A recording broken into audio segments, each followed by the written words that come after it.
Hi, folks. Welcome to your April 7th Lunch and Learn webinar from the Northern BC Ecosystem Restoration Community of Practice. We do have 2 more spring webinars confirmed with another yet to be scheduled. I hope you can tune in April 21st for an intro to the Forest Ecosystem Simulator from staff at the Northern Forestry Center. Today's webinar is being recorded in its entirety, and you'll be able to watch it later on CERN's YouTube channel. Very grateful that we're joined by Robin Rutledge, Recon Environmental. He's going to share some lessons learned around starting a business, and I think we'll have some time for questions at the end. Take it away, Robin. Hello, and good afternoon or morning, wherever you're tuning in from. I guess we're all in the same time zone now, which is nice. Yeah, I'll just dive right into it. Uh-oh. There we go. So who am I? My name is Robin Rutledge. I am a PAG, RP Bio. I live in Charlie Lake, BC, which is just outside of Fort St. John, BC. I'm originally from Manitoba. Grew up on a small farm there. So I have a good agricultural background, and then I'm very passionate about the outdoors and hunting and fishing, camping and hiking mountains and all that stuff. So kind of where my passions lie. And then, so yeah, I've been here in the Peace practicing reclamation, restoration, environmental consulting for over 16 years. I started Recon Environmental in 2023. My wife, Lindsay, and I are partners in that together. And we just actually had a new hire start today. So we're a team of 8 people now. Yeah, it's exciting times. A little fun fact, taking from our spring meeting there, fun facts about yourself. My wife and I, we started a regenerative orchard here on our property in 2021. So we have 540 apple trees and pear trees and cherries, and we've got 800 berry bushes that we've interplanted as well. So we're starting to finally see some apples, so the fruits of our labor are starting to show up. But yeah, eventually at some point, it'll be great to have a bit of a tour there once things are really happening. So stay tuned for that. Overview. So obviously, if you're here, I know some of you, Matthias for sure, is very familiar with the subject. But you know, if you're here, I'm guessing you're as curious as this little guy that we caught on camera.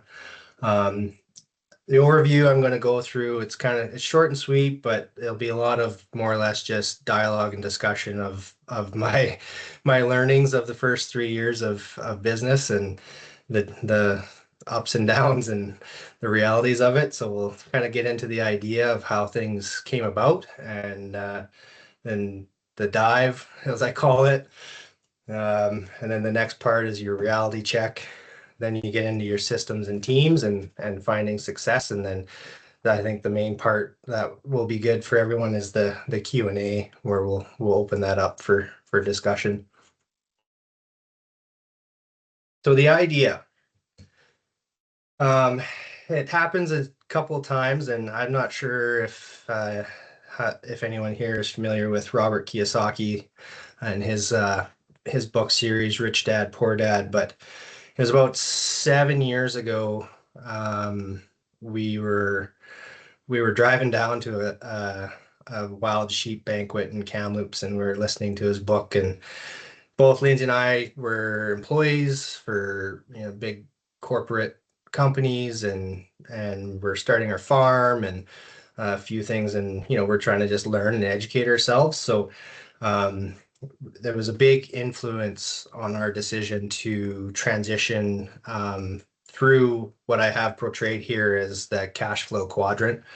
And so I highly suggest, if you are interested in this, to definitely pick that book up and give it a good read. Or it's on ebook, so you can listen to it while you're driving or whatever. But it's great foundation. There's a number of other great authors out there. Dave Ramsey's another influence that we've been following as well, and just recently we've started with Breakthrough Academy, which is BC based corporate coaching program. So lots of tools out there, and I'm definitely able to discuss more in the questions part. But you, if you're an employee at the moment and you're interested in getting into business or becoming self-employed, it's a big step. It's something, you're not taught in school. You're not given given a playbook by any means. The information's out there, but you got to find it yourself.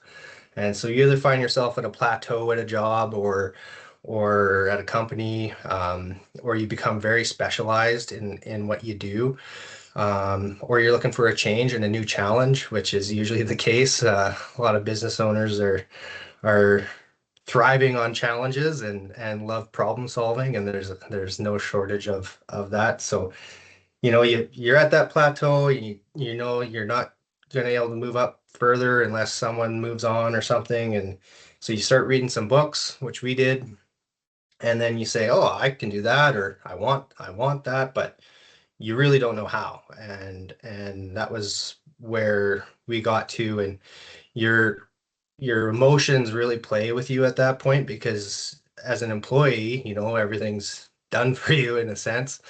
And then for me, I became a self-employed contractor, which was short-lived. I started just my own self-employed company. I sent out one monthly invoice, and then I started a different company, which was Recon Environmental, um, which takes me to the dive. And like I said, uh, me, Recon, I didn't take the most conventional route. Like I said, I started up my own consulting company and then started a second company, which is Recon. And the dive is, you either dive in feet first or you dive in head first, however you want to do it. But you take the plunge and you go right in.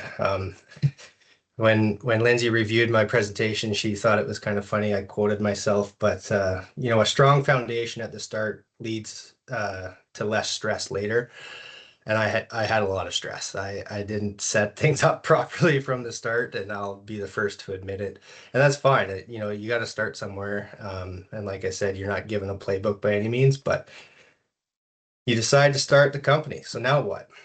Well, now you got to learn about lawyers and accountants and bookkeepers, insurance, partners, employees, and then stress. And it all comes with stress because you're in a different world now. And um, all of those pieces of the puzzle have to get done before you even start work usually. The big one is getting your team of, and I call it a team because they are there to support you. And this is where the foundation starts, is getting, a good lawyer to have good documents, have a really good accountant that, knows the ins and outs of setting up, businesses. And then for your taxes and keeping all that stuff in check, your bookkeeper. A lot of people I've talked to definitely highly recommended, bringing a bookkeeper on right from day one. I know some people, especially if you're self-employed, you're like, oh, I can do that. But as you'll find out later on, there's only so many hours in the day, and that might not be your specialty. So that's definitely the approach that we've taken, is if we don't know, we don't know, and we trust the professionals. So we're professionals ourselves, so it's, people trust us to do our job, and we trust others to do theirs. So it's building that team and having that open communication with your team of the business side of it. I'll get more into the team side of it, like for the employees and contractors, but that was a big part of starting up, was getting the right people in the right place. There's a lot of different options out there, a lot of great local options in Fort St. John, which is amazing. There's a lot of small business, so they're very familiar and very easy to work with, and do a great job. One note about partners. If you listen to Dave Ramsey, his famous quote is, he's the only ship that doesn't sail is a partnership. And I'll say it. I started with one and it didn't work out, but my wife and I are still partners, and you know, it's a different relationship there as well. And we've got a couple other things going on that we've been able to work through. And I will first admit, you know, if you are going into a business with your partner, your spouse, it comes with a lot of challenges. Yeah, there's no downtime. You know, you find yourself on a date night and talking about payroll and whatever else. So, um, you know, it's just setting up those boundaries and having that clear distinction right from the start, which I know we didn't have, and we've had to learn that. Um, and just for everyone, I'm going to be pretty candid and just kind of discuss how I went through it. It's not going to be the same for everyone, but um, this was a big one. This next point, what are you going to call yourself? That's a whole other, you know, round of research that, you know, I didn't realize you had to do, and you know, I thought you just pick any name you want, but you can't, and you got to get it registered, and you got to, you know, send in three options, and you know, one of them that you want might not be available. Um, my problem that I ran into, which I didn't expect, was when I picked Recon Environmental. I did my search through BC. I did my search through Alberta, which I thought were going to be my, you know, main two provinces that we're going to operate out of. And then I looked across, you know, Western Canada and all of Canada, and there was no other Recon Environmental. So I was like, great, we get going. And sure enough, there's a Recon Environmental in California. And so that really played a lot of problems with our SEO, which is our online presence, because when anyone searched Recon Environmental, that California company came up first, and it still is a bit of a thing. But you know, when you work with a team of marketers, they help you break through that, and so that was a big learning for me in that regards.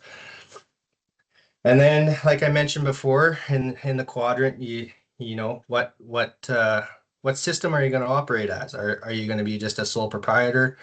Are you just going to be a, you know, a lone ranger consultant? Are you going to go into a partnership, a limited partnership? You know, are you going to be incorporated or LTD?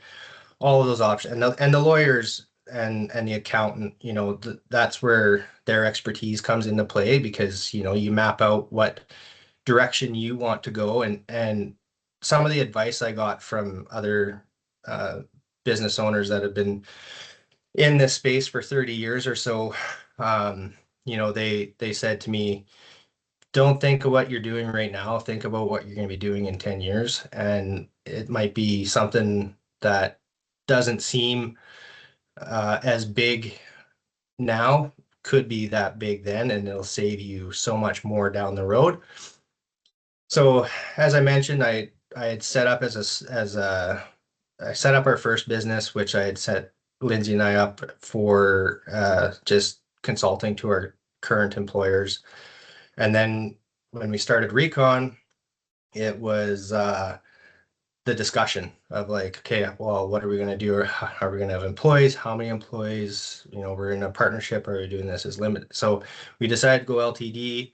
Um, you know, when you're doing up those documents with the lawyer, breaking out your shares, and all of that, you know, make sure you're doing your research, doing careful consideration of how that structure is set up right from the start, because as soon as you sign lawyer documents, it costs a lot more to get them changed. So, um, like I said, do that foundation up front, and it'll save you in the back end for sure. So you've talked to the lawyers, you've talked to the accountants, you've signed the papers, you've got your insurance. You know, you got to get your errors and omissions insurance. You have your business insurance, truck insurance. All of those things add up. You're now a business, and you're excited. And now what? It's time to go to work. And that's the moment where the rubber meets the road. It took me probably, like I said, it took a month to do the first one and then another month to get the second one set up. And that was doing the business name registries.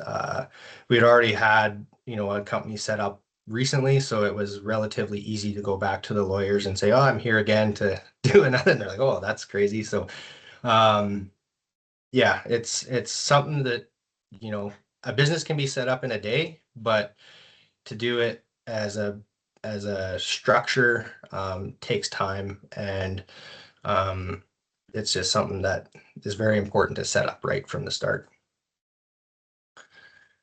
So the reality check, and this comes right away. I won't lie about it. You're the boss, you broke free, you're out on your own, and but now you're the admin, you're the marketer, you're IT, you're labor supervisor, account, you're all the things, but you also have to be a husband, a wife, father, mother, coach, mentor, friend, but you also have to be yourself. And this was a big lesson that we had to learn. There's only 24 hours in a day. We've got kids, we've got, soon to be a 9-year-old and a 6-year-old. And like I said, we started this 3 years ago. So, they were 6 and 3. So a lot of time commitment with family required, but also you're starting to build a business, and you got to do a lot of learning. You're working with, partners, or working with clients, and just those demands, and you really got to check yourself and be aware that um, you can lose yourself really quick in getting caught in the day-to-day of business on weekends, 10 o'clock at night, 2 o'clock in the morning. Anyone's been doing bids before, you're doing bids at 2 in the morning, trying to make sure you get that deadline. And yeah, it's a balance, and there's other books I've been reading recently, and they don't call it a balance, they call it more of a counterbalance, because there's just so many pulling aspects that you're not balancing, you're counterbalancing everything, because it's always out of equilibrium. um and that's just, that comes with, I think, yeah, it comes with uh the rhythm, and I think I talk about that here in a little bit. So you started the company, you're the boss. How do you get work? Better question, who do I get work from? And that's something I've really had to switch my mind on, is who do I talk to? And then how, like, the biggest thing is, especially for me, my background, I was in the consulting world, and then I went to BC Hydro for Site C for 7 years. So I was out of the private sector for a number of years, and then came back out. I worked for a yellow iron company in town as a construction manager for a year, and then decided to start a restoration company. And it was a huge learning curve to get back into the scene of oil and gas, and figure out who's who and who's doing what, and that's a big one, is unless, and I talk about it in a bit, about those relationships that you have, and how valuable those are. So, and then the regulations, that was a big change. Working for hydro, everything's pretty standard and laid out for you, but a lot happened in the oil and gas world in those 7 years, and it's still changing. By the month, kind of, it seems there's a new bulletin coming out from the BCR, and it's keeping up with those regulations, so that your team's current, you're current, you're staying within those goalposts that the regulator and the clients need to follow. So that takes time. That's, I'm still not like, I'll admit, it's taxing to keep up on everything that you need to do. Plus, now you're a business, so now you're liable. Um, so it's making sure, your I's are dotted, your T's are crossed when you're signing off on things, and following, the newest regs. So This question comes up all the time. I don't know what I'm doing. Never ran a business. And yeah, it's just honesty about it. Like you, you don't know what you don't know, and there's only one way to learn, and it's by doing. And you'll ask yourself that a lot. And that this is part of the process and the roller coaster of the rhythm I was saying. And this question, it's like, I don't know what I'm doing. When am I going to get paid? That's another big thing is like when you have your clients, what's your pay terms? Because if you're a sole proprietor, you might have a bit of a nest egg where you can float yourself for a bit, but a 90-day, some of them 120 days you're waiting for a paycheck from some of your clients is not great, so it's laying out those terms when you're starting a new contract. Um, I'll be candid about it. Some of the learnings I've had is, I'm not a bank. And so I need to make payroll. I need to do these things. And that's having that hard conversation with your clients, even though you are just starting out. You need to get paid in order to maintain your cash flow and maintain your payroll and keep your business going. So that's a big question that, needs to get ironed out when you're starting a new job. And then you get paid, and then you're like, well, where'd all the money go? You gotta you taxes. That was a big one for us is setting aside your taxes and making those payments. They come quarterly or monthly, depending how you're set up, or annually. There's lots of options. But your payroll, depending how big you get, it it get it gets up there, and you got to be ready for it. You got to have, the ability to float, hard times, slow times, or, late payers.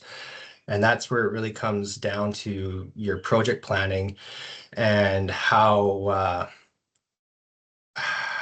many different kind of income streams you have. And those small, like 5-day jobs are great because you usually get paid right away. And then, you get onto a longer term project, you can get onto a payroll with your client or something like that. And then you're getting a consistent income, which really helps out. So it's just those checks and balances that you really got to pay attention to, because if you have employees, they don't like missing paychecks. So that's one thing you got to really focus on. And that doubt, you have that doubt creeps in all the time, and you're like, oh, maybe I'll just shut the doors, and that maybe that company I worked for will take me back. It was a lot easier. And you know, if you when you're at that moment, you will get to that moment if you do take this journey and push through it. It's that's what this community's here for.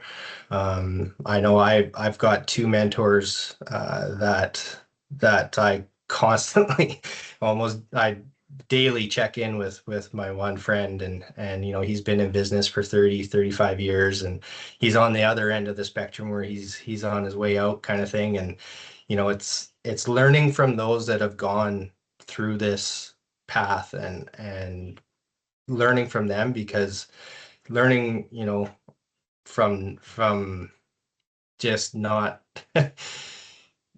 taking in it information from someone else is a lot harder. It's something where, if you can find someone that's willing to share that knowledge, it helps out immensely. But then you get a contract and you're like, oh, I'm excited. This is great. We got work, we're busy. And that's the other hard part is you get busy. So then you get complacent on all the other aspects of business, and you still got to do your payroll. You still got to submit receipts and make sure all that stuff's your safety. Keeping, like, I forgot to mention that at the start, like your safety program, and making sure if you're going to do your core or ISN or ComplyWorks, any of that, you're making sure that's being maintained. So you got to it's that counterbalance of doing the work, getting the work done, and then also maintaining the business, and there's only 24 hours in a day, so it's hard. There's a lot of late nights. early on, just learning and figuring it out. And you're like, I know what I'm doing.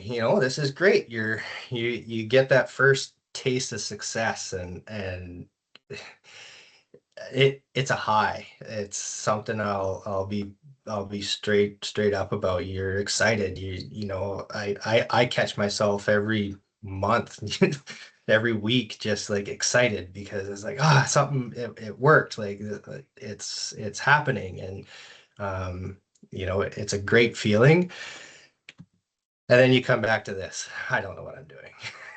And it's a roller coaster. And I know there's a couple other business owners here, but that's the rhythm. And that's the rhythm I've found. And maybe I'm doing it wrong. I don't know, but it's it's good. It's something where I've had to really learn about myself and how to manage, my emotions, my stress, especially with my family. My parents visited, a year ago when we were going through a bunch of stuff, and yeah, I was visibly like a wreck, and my mother is like, "You need to pull yourself together. Like this isn't healthy for you." And that's what your friends and your family and your mentors are there for, is to really lean on and help you through those moments, because it will happen. And then you're successful and you've done some contracts and you're like, okay, I can't operate this way anymore because I'm a nervous wreck. So you start, investing in systems and teams. And that's where at the start I said, if you set up your foundation from the start, you're going to have less stress at the end. And I really leaned on my mentors to say, hey, if you could do this again 30 years ago, knowing what you know now, what would you do? What would you put in place right out of the gate? And so that's what's really, helped us in the last year, really turn things around. You find that rhythm, you start to work towards a niche. When you're first open for business, you're hungry. You take on anything and everything. You'll soon find that that spreads you out so thin that you can't cover all the bases, and you follow those peaks and those troughs, and then you get some systems. Systems help you keep things consistent. The sooner you implement systems and create that foundation, the sooner you're going to find peace and comfort in the chaos. And I'll be honest, that is what's helped us out. There's a million options out there. So again, more research, finding out what works for you and your team. What works for another company might not work necessarily for yours. And there's new, especially now with the AI and tech, like it's absolutely insane. And that learning curve is so steep. It's a fast moving part of our industry that I'm not old, but I'm old and I'm realizing. And I'm happy I can operate an iPhone, but getting into tablets and GIS and the AI world is a whole other stepping stone. So um and that's if do you stay solo? Do you build a team? That's your biggest question that I've learned. Who's going to help me do everything? And by everything, I mean this list. This is just some of the things that I thought of, and I know I'm probably missing some, but what's your operating system going to be? Are you going to use the Microsoft suite? That's usually what everyone uses, but there's been some rumors about, the way the world is and American companies and Microsoft that, they're switching to other vendors. So there's that. You got to have your receipt system. You got to track all your receipts, your expenses, that type of thing, time entry, data collection. The list goes on. Your workflows, that's a big one. What your company structure is, like project managers and project coordinators and site supervisors, and list goes on. Um, your invoicing, that's a big one. If you don't invoice, you don't get paid. So the sooner you can invoice, the sooner you get paid, type thing, right? So that cash flow is a big thing to keep in mind. Grants. grants is a whole other world. We've been fortunate with a few grants to help us through some development and through some growth, and they're an amazing tool if you can get one.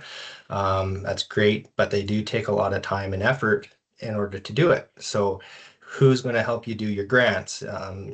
That's a big thing to learn and work out. And your business development, that pipeline of work, and not the literal pipeline in the ground, but your work pipeline. Um, you got a contract, but what happens after that contract? Are you going to take a month off, or what's your team going to do? If you got people on payroll, they're looking for a job before the job's even done. So you got to figure that out. And then donations, giving back to your community. We're a very small community. We're very fortunate in this part of the world where there is lots of opportunities, and it's giving back. That's a big learning from the Kiyosaki books is the more you give back, the more you get. And I've really believed in that throughout my entire life and career. I've been very fortunate to have the people that I've mentored under, the other businesses that I've work with currently, and just yeah, that's a very important part of it. Another part, the community of practice, what we're doing here today, those systems, those teams, like it's something that if you're going to dive into this side of business and setting yourself up as a business, there's that community that you need to rely on. So it's it's extensive. That's just a list I thought of in like 5 minutes of what I do and had to learn, but it does get easier. So now you've set that all up, you've gone through your first little wave and you've found success. Um, it's okay to be scared. Being scared means you're about to do something really, really brave by Mandy Hale. And when I was looking for a B, it's okay to be scared quote, this one came up, and it just fits so fittingly. Um, I'm scared every day, and I'm not afraid to admit it. It's okay to be scared because I'm doing something new, doing something I haven't done ever before. I'm not a business major, and I'm a biologist and an agrologist. And yeah, it's a scary world going out on your own. But you learn who your friends are, you learn your relationships and how valuable those are. We wouldn't be I wouldn't be sitting here today if it wasn't for the relationships that I've fostered over the years. And I never really realized, those relationships until I opened the doors, and it was such a cool, humbling moment when you get a phone call and, hey, heard you started a company. What are you doing? Let's see where we can work together on something. I think I've got a spot where we can fit you in, and it's just like it makes things a lot easier when those relationships are there, and they're everything. Nurture them. That's where that giving back. Always bring cookies and coffee to the job site, and just keep that morale high, because that's how you get paid. Find your why. Um, I didn't find my why right out of the gate. I didn't have a why. I don't think right out of the gate. I was kind of just deer in the headlights, drinking from a fire hose and starting a company and trying to do something, someone else's way, and it wasn't organic. And now this last year it's been more organic, and definitely I'm starting to find that why.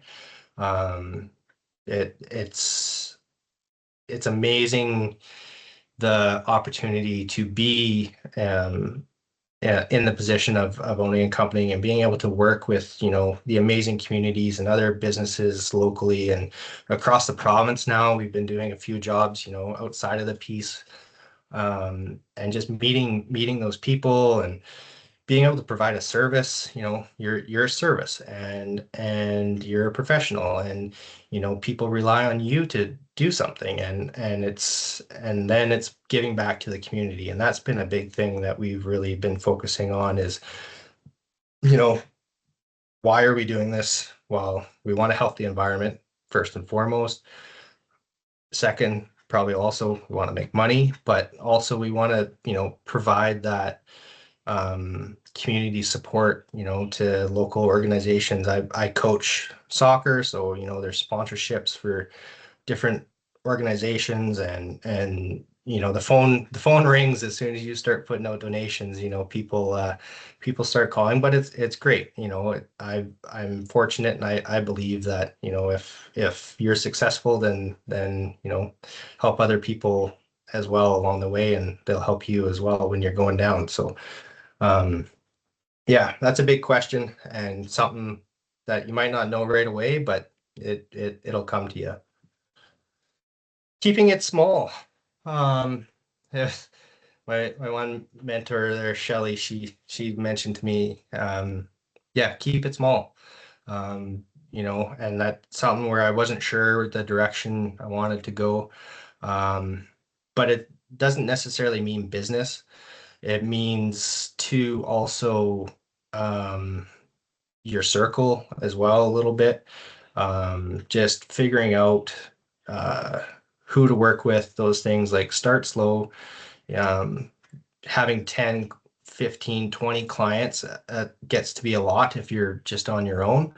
Um, One, two, three, four, five clients, maybe if you're, starting out is awesome. And just really focus and start getting good at what you're doing.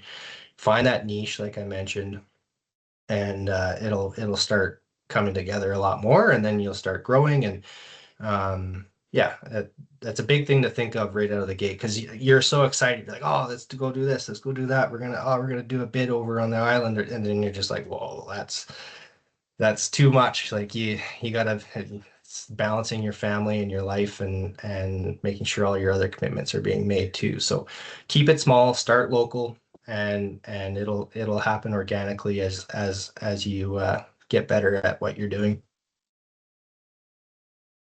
And I'm sure you've kind of caught a common theme, but just be true to yourself. It's easy, especially it's very easy to lose yourself in starting a business. And if you find huge success right out of the gate, you can easily lose yourself in that. Stay grounded. Stay grounded to your team. They're the most important thing. Your team and your clients, family, the environment, of course. That's what we're here for, is to work and help the environment, and your community. Your community supports you, so you support your community, especially your kids and your family. They're all part of it. So making sure you know you're helping out when needed. Most importantly, have fun. That's the biggest thing I've really taken to heart this last year. It was stressful, very stressful the first bit, which is, I think, kind of part of it. But now it's time to have fun, and that's a kind of the culture. I think that you need to develop within your company if you are going to have employees, have contractors, or subs, or working with your clients. Just show that appreciation, have fun, because yeah, it is a job, but um, doesn't mean you can't have fun doing it. And I think I don't know how I managed to talk for almost 40 minutes, but um, that's it. So thank you very much. I'm honestly, and I'll be honest, I'm ask me anything. And if you don't, like, here's my info, definitely reach out. If you do have any questions or anything like that, like I said, I've been helped so much along the way, that yeah, I love to pay it forward. So Thanks, Robin. That was awesome. I particularly appreciate you talked about the importance of emotional literacy and a good support network for this. You guys might have noticed that you can turn your cameras and mics on if you want to just ask the question that way. Um, you're also more than welcome to drop it in the Q&A box or in the chat. In the Q&A, I have turned on anonymous questions as an option if anyone is a bit shy about having their name out there. So while we're waiting for people to pop their questions in, Robin, are the cherries doing well up here? 5 years in? we planted, I think, 6 cherry trees, not last fall, the fall before, and we were away when they came ripe, and so when we came back, we had missed our window on the cherries, but we'd got end of year stock from Walkers, and so they were already 5-year-old trees, so they were already producing, and but yeah, so we'll be paying more attention to that side of it as well this year. Okay, sign me up for the tour once that's Definitely, possible. yeah. Well, if we're planting, I don't think we're planting this year, but we'll be doing another 800 berry bushes next year. So there's definitely lots of cider. That's the biggest thing is we're making cider from the apples. So yeah, we support our planting crew with cider and food. Okay, that's pretty awesome. Relationships are everything. They are, yeah. Well, if I'm gonna get off the hook easy. I mean, yeah, everyone's shy today or too Okay. fresh from the long weekend, maybe. Can you say again what the name was of that BC-based corporate coaching academy? Yeah, Breakthrough Academy, BTA. They've got a podcast called oh goodness, here oh Contractor Evolution is their podcast, and they're geared more towards the trades, so like painting, construction, those types of trades. But as an environmental consultant, we work alongside the trades. So Yeah. we're the first environmental company they've ever brought on. They have 600 companies they work with across North America, but they're based out of Vancouver, which is nice. And yeah, so it's interesting. We're just starting that journey. We'll see what happens. Right on. Vanessa, you have your hand up. Go ahead. I do. Hi, Robin. Thank you so much for this presentation. A lot of the things you said really resonated. That's I just good. started my own company as a sole proprietor about 2 years ago. So, yeah, a Awesome. lot of the things I was like, okay, I'm doing okay. I'm on the right track. This is You normal. are, Cool. yeah. You're not Yeah, alone. thank you for sharing. It was interesting to hear what you had to say about partnerships, and I was just curious what your thoughts were on creating collaborations with other independents, or if Yeah. that's been No, something that you've experienced. yeah. Great question. That's a motto of mine is I'll collaborate with anyone, if it makes sense and fits. We're stronger together is the biggest thing. There's no I I don't know. I'm not greedy, I guess, is like the only simple way to say it. Like I if you have an opportunity and you're looking for support and assistance, then ask for support and assistance and make that agreement with it. Like I've got 4 subs that I work with, and there's 2 of them are super specialized, so they come on a project by project basis, and um, yeah, it's collaboration's everything. It's those relationships. If you need someone and you need support, then ask for it because it's really hard to do everything yourself. Yeah, perfect. Okay, sounds good. Thank you so much. Other questions, comments, accolades for Robin?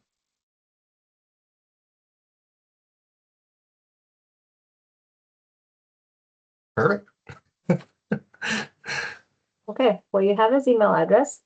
Robin, thank you again for sharing your learnings. I totally agree. I'm biased as your community practice coordinator, but we are stronger together. So always down for more knowledge sharing opportunities. And thanks everyone for tuning in. Yeah. Thanks, Aaron. Yeah. Thank you for the comment. That's great. Appreciate it. Thanks, everyone.